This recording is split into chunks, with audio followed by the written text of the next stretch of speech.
Leta 1900 je delež svetovnega prebivalstva v mestih znašal 15%, konec leta 2000 pa je v mestih živela več kot polovica ljudi sveta. Trend preseljevanja v urbano okolje se nadaljuje tudi v 21. stoletju.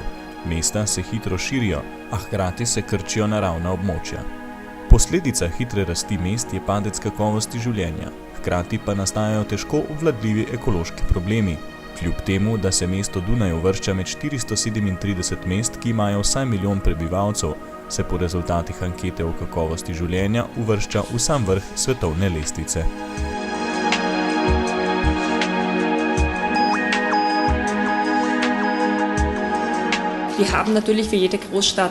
Seveda pa se soočamo z problemi, ki so tipična za velika mesta, za velemesta. Pri tem zelo tesno sodelujemo s prebivalci in glede na to, da je Dunaj zelo gosto poseljen in tudi veliko stavb v njem, skrbimo za zelene površine, kjerkoli se le da, se pravi, če le mogoče, pozelenimo fasade, strehe. Pomembno je, da ohranjamo biotope brez škodljivih snovi, v katerem potem imamo rastline in živali, in da ohranjamo to biodiverziteto. V oddelkih za varstvo okolja mesta Dunaj deluje približno 100 strokovnjakov za okoljevarstvo, protihrupno zaščito, varstvo narave, ohranjanje čistega zraka ter številna druga področja.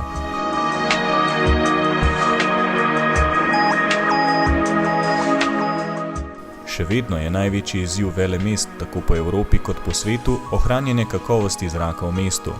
Na Dunaju se meritve zraka izvajajo s 17 stacionarnimi merilniki.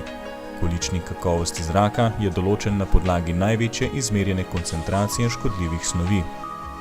Merijo se vrednosti ozona, drobnega prahu, dušikovega in žveplovega dioksida ter ogljikovega monoksida. Ažurirani rezultati meritev zraka v mestu so objavljeni tudi na spletni strani mesta Dunaj. Za preprečevanje prašnih delcev smo razvili celo vrsto ukrepov. Predvsem stavimo na javni potniški promet, tega čedalje bolj spodbujamo in podpiramo. Potem imamo zelo dobre kolesarske poti, ki jih tudi stalno širimo in podaljšujemo. Pri avtobusih javnega potniškega prometa smo zastavili na okoljsko tehnologijo, tako da čim manj izpušni plini teh avtobusov čim manj škodijo okolju. In potem tudi gradbišča predstavljajo zelo velik problem, kar zadeva prašne delce MO2.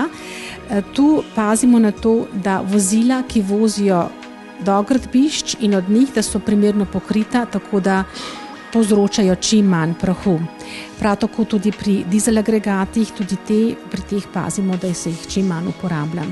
Zadnja raziskava prometa na Dunaju je pokazala, da kljub naraščajočemu trendu prebivalstva število registracij osebnih vozil na Dunaju upada. K boljši kakovosti zraka pa pripomorejo tudi subvencije za vozila na zemeljski plin.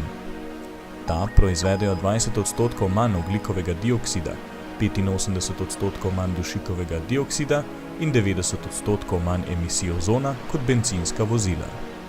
Z vidika trajnostnega prometa subvencionirate tudi avtomobile, taksije na zemeljski plin.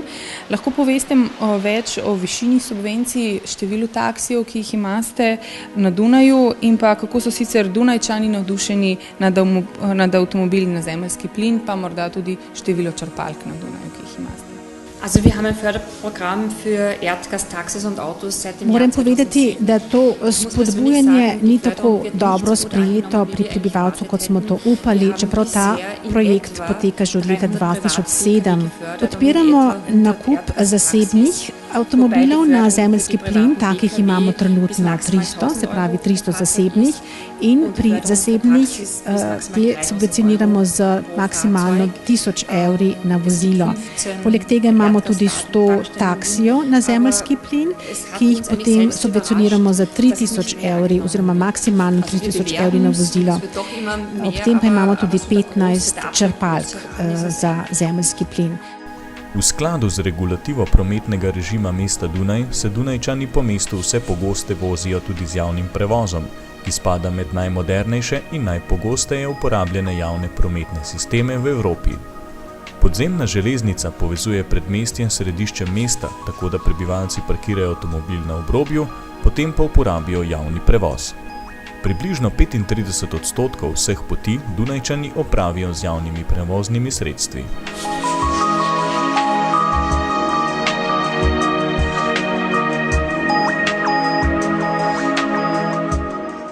Posledica okoljske ozaveščenosti udeležencev v prometu je nenazadnje tudi pogosta vožnja Dunajčanov s kolesom.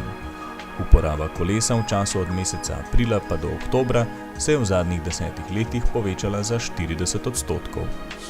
5% prebivalstva so kolesarji in se vozijo s kolesi in to motiviramo tako, da gradimo to mrežje kolesarskih poti, ki ga čedalje bolj širimo in izboljšujemo. Poleg tega imamo načrte mesta, v katerih so kolesarske steze zelo natančno narisane in s tem tudi spodbujamo njihovo uporabo. Poleg tega imamo več akcij, naprimer, ko dajemo ljudem na voljo čelado za vožnjo s kolesom in večkrat jim to čelado tudi podarimo. Potem imamo več takih postaj, kjer se lahko izposodijo kolesa, ki jih imenujemo City Bike postaje. Poleg tega pa tudi subvencioniramo električna kolesa. Uprava mesta Dunaj daje na voljo svojim uslužbencem službena kolesa in tudi na našem oddelku imamo svoja službena kolesa z našim logosom, tako da upam, da delamo tudi reklamo oziroma spodbujamo uporabo kolesa, ko se vozimo v službo z svojimi kolesi. V skladu s trajnostnimi politikami mestne uprave predstavljajo kar polovico mestnih površin Dunaja zelene površine. Dobro kakovost zraka v prestolnici in čistost vode iz gorskih izvirov, s katero se preskrbuje mesto, pripisujejo učinkovitemu gospodarjenju z odpadki. Dunajčani letno proizvedejo približno 965 tisoč ton odpadkov, pri čemer se proizvaja toplotno ogrevanje. Naslednjih 30% odpadkov mesta Dunaj se kompostira ali pa odpelje na deponijo. V mestu se namreč nahaja 60 tisoč zabojnikov za organske odpadke. Poleg tega se organske odpadke neposredno zbira tudi na 19 smetiščih. Še posebej pa smo ponosni na projekt sodelovanja z dunajskimi obrati, ki obstaja že več kot 10 let.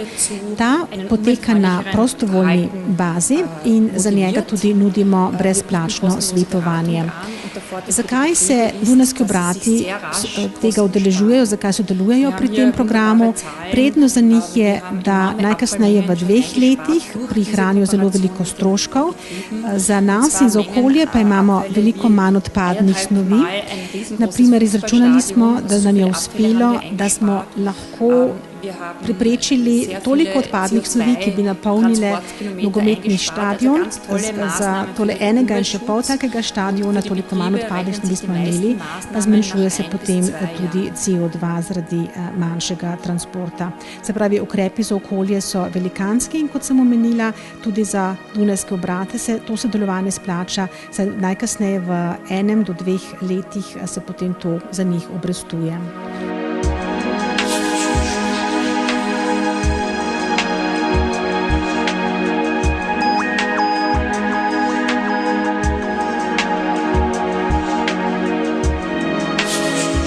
Mesto Dunaj ima na območju 15 tisoč hektarov 18 varstvenih območij. Nacionalni park, zaščiteni biotopi in več kot 400 naravnih spomenikov predstavlja življenjski prostor številnih živalskih in rastlinskih vrst. Ohranjanje naravne raznolikosti v gosto poseljenem mestu, kot je Dunaj, se izraža tudi z dobrim sodelovanjem mestne uprave z nevladnimi organizacijami in društvi s področja biodiverzitete. V tako gosto poseljenem mestu, kot je Dunaj, seveda treba skrbeti za tisto naravo, ki jo imamo, in ponosni smo na to, da imamo res zelo veliko naravno raznolikost. Imamo 20 vrst zaščitenih netopirjev, imamo 120 vrst ptic različnih, ki na Dunaju gnezdijo. in že na osnovi tega lahko naše prebivalstvo zelo navdušujemo za varstvo okolja. Saj jim lahko to nekako približamo s temi živalmi, tako da se tudi sami odločijo za to, da je prelepo poskrbeti za naravo. Imamo tudi nekaj zavarovanih območij, površin, kljub temu pa sodelujemo z našimi prebivalci tudi izven teh zavarovanih območij. Torej, tak projekt, ki ga imamo, je omrežje Narava, Netzwerk Natur, in to gre za ta projekt, ki poteka zunaj zaščitenih območij. In cilje za to imamo za vsak okraj, ki jih potem okraji morajo izpolnjevati, in pri tem skrbimo za najrazličnejše živali, za najrazličnejša področja, naprimer to, da zaščitimo naselitev pupkov, tako da ne škodimo razvoju žab. Potem imamo tudi problem oziroma zelo skrbimo za dvoživke, kajti dvoživke večkrat povozijo avtomobili, tako da smo celo začeli graditi podhode pod določenimi zvezdami z cestami, tako da grejo lahko dvoživke preko teh podhodov, tako da jih avtomobili ne povozijo. Potem skrbimo tudi za netopirje in sploh obveščamo naše prebivalce. Enkrat na leto tudi priredimo dan naravne raznolikosti na Dunaju, ko ljudem predstavimo, kako raznovrstno naravo imamo in koliko različnih živali in rastlin imamo na Dunaju. Po besedah vodje oddelka za varovanje okolja, udejanjanje dobrih praks trajnostnih politik mesta Dunaj temelji na 3 stebrih sodelovanja, ki vključujejo celotno prebivalstvo. Partnerstva z gospodarskim in izobraževalnim sektorjem, sodelovanje z nevladnimi organizacijami ter vzor in ozaveščanje prebivalcev o pomenu trajnostnega razvoja.